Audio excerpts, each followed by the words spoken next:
The earlier video lecture was about developing the play concept.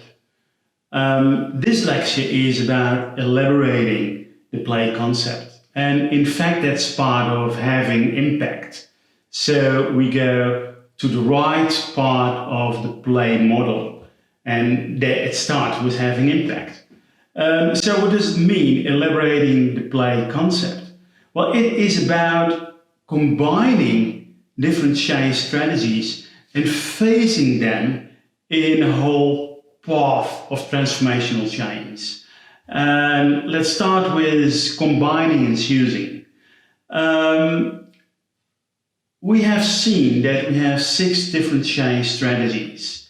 And in this graph, you see the same 6 strategies, but now it's related to the drivers for change. And of course, when there is a crisis situation, by example, there is frauding in an organization by top management, and it comes out, and then the organization is in a crisis situation. So then you need power to change top management and bring in new people, and that is a power game. And I think it's reasonable when it is about frauding or a deep crisis in the organization that a power strategy is used. It makes sense, but only in a short time, because when top management is changed, it has to develop again. So then you need to change to another change strategy. When there is a lot of pressure from the outside world, from the playing field, by example in banks that need to comply to new regulations by government, then you need a rational strategy to be ready in time to comply to these different rules. So the PSD2, by example, in banks, that they need to open, in fact, the digital environment for other startups that ask a lot from these banks. So we have to be in time. A rational strategy makes sense.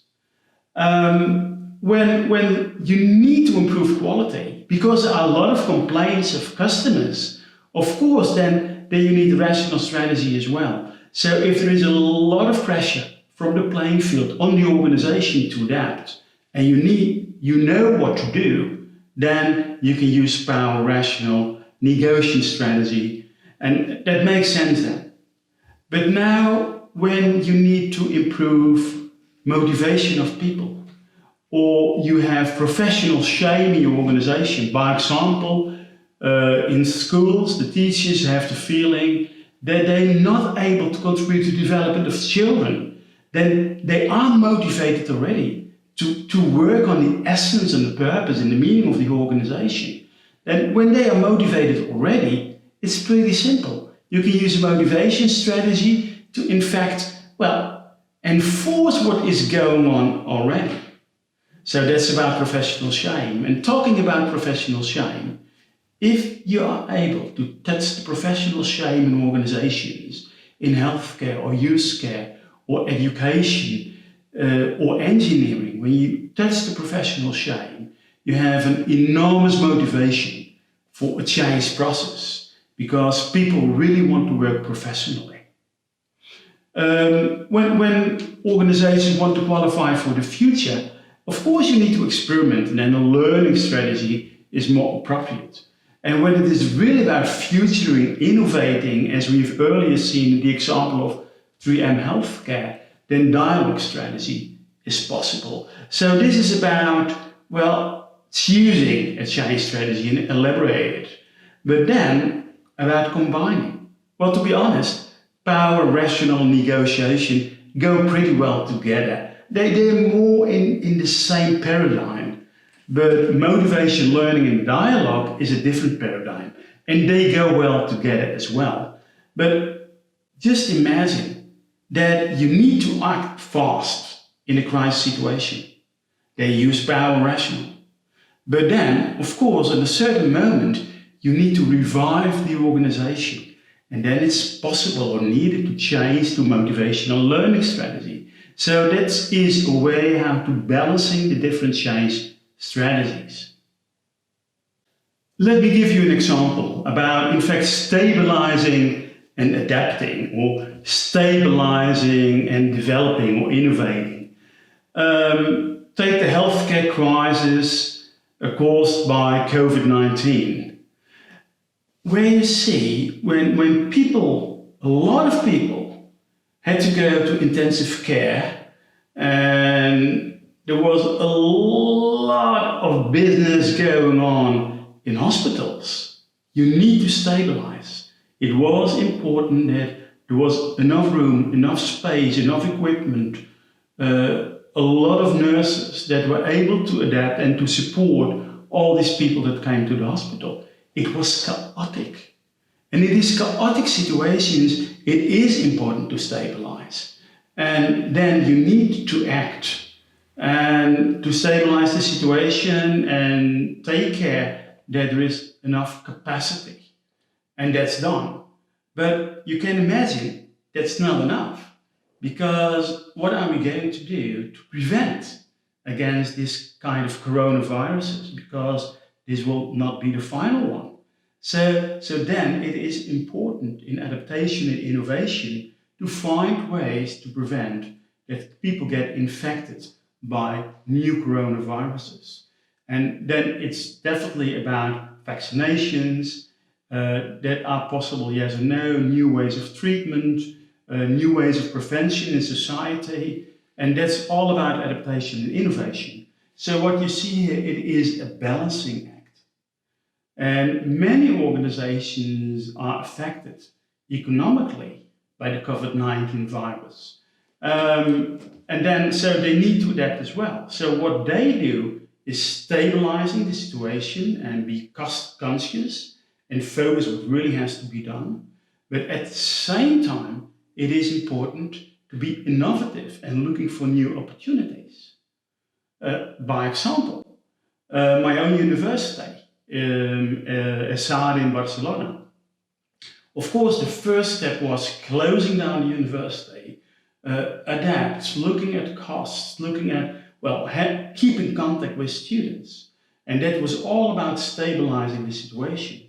And at the same time, they need to innovate and come up with new concepts of learning and teaching and programs. And well, these video lectures are one of examples of that. Is it possible to combine face-to-face education with online education? And there you see the new balancing act. So that is an example, in fact, two examples, how you are able to combine stabilization, adaptation, innovation. Again, three change dilemmas when it is about elaborating the change approach. And the first dilemma is a balancing act again between what, who, and how. And when you look at the what, it is about knowing what is going on or make sense of what is going on. And then as well, visualizing the future, looking at the aims. So what are the aims? What is the playing vision of the organization? What is going on the playing field and the plays on the field? What does it mean? What has to be done? All what questions.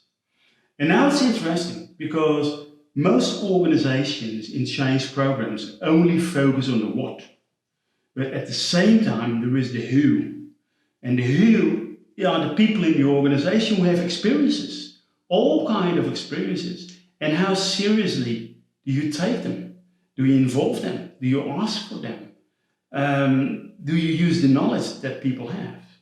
And people, of course, have individual ambitions as well. And now the question is, are you aware of the individual ambitions of people? And just imagine that it's possible that the play ambition of the organizations and the aims of the change process are related to the individual or professional ambitions of the people inside the organization, then you have an enormous force to realize changes.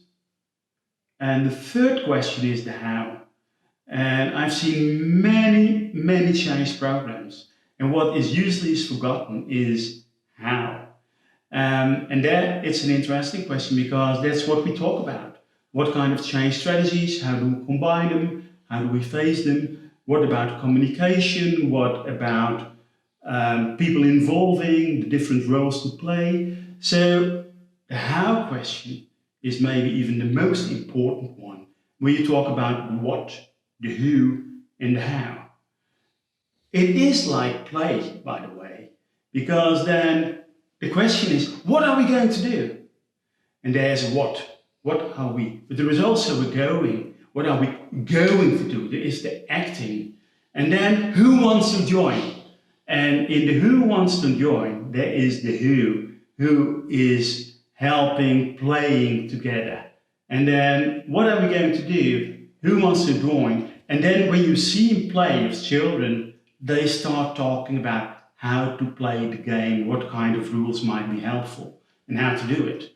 So definitely the what, the who, and the how, all three are important. And that's one of the dilemmas, to balance them and to create one story of these three perspectives. Related to this is the dilemma of top-down and bottom-up. You can steer a change process top-down, but when there is no force bottom-up, then it becomes a power rational strategy that might not be useful. So it has to be done differently then. And then the question is, okay, what can we organize bottom-up with the involvement of the people? And what kind of directions do we have to give top-down? And if it only comes from bottom-up, maybe the change doesn't go far enough, because people know their own environment, their own work, and you need a broader perspective of all people together. So you need to do something top-down, by example, compelling story, to create a compelling story based on all the experiences. Then you collect bottom-up. But there is something that has to be done top-down, and definitely also something that has to be done bottom-up. And how do you balance these two? Well, a thumb of rule, giving direction you can do top-down, but getting the information and the observation, you can better do it bottom-up. And when you do it bottom-up, you have the engagement already, so you don't have to work on engagement later, because people are involved and engaged already. The third dilemma is about monitoring and adapting. And that's important too, because, well, do you know how the change is going? And how do you know it? That's an important question there. Well, what I do usually is just walking and talking around, asking people how's it going? How's the change going? How do you feel about it? What do you think? My feeling is the question, how do you feel about it and what do you think, are important questions to understand the dynamics inside the organization when the change is going on.